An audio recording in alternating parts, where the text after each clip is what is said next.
Қайырлы күн достар. Бүгін біз EGOP Mobile арқылы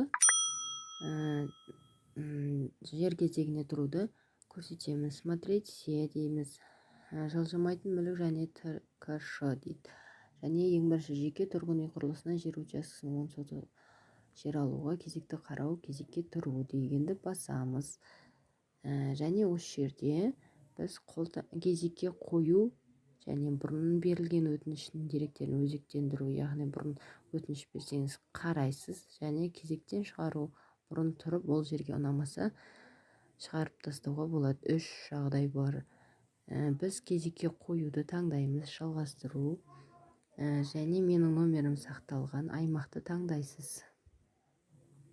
Мысалы, Алматы облысына Қарасай ауданы Елтай ауылдық округі мысалға таңдап жатырмыз. Ақсеңгір 71-ші разъезд.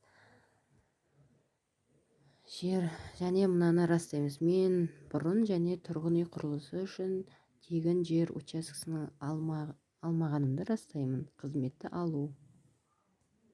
Және сізге телефоныңызда код келеді.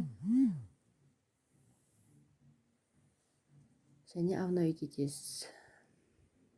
Өте оңай, 5-ақ минутта хабарламаны алуға болады. Міне хабарлама қазақ тілінде және орыс тілінде келіп тұр. Болды.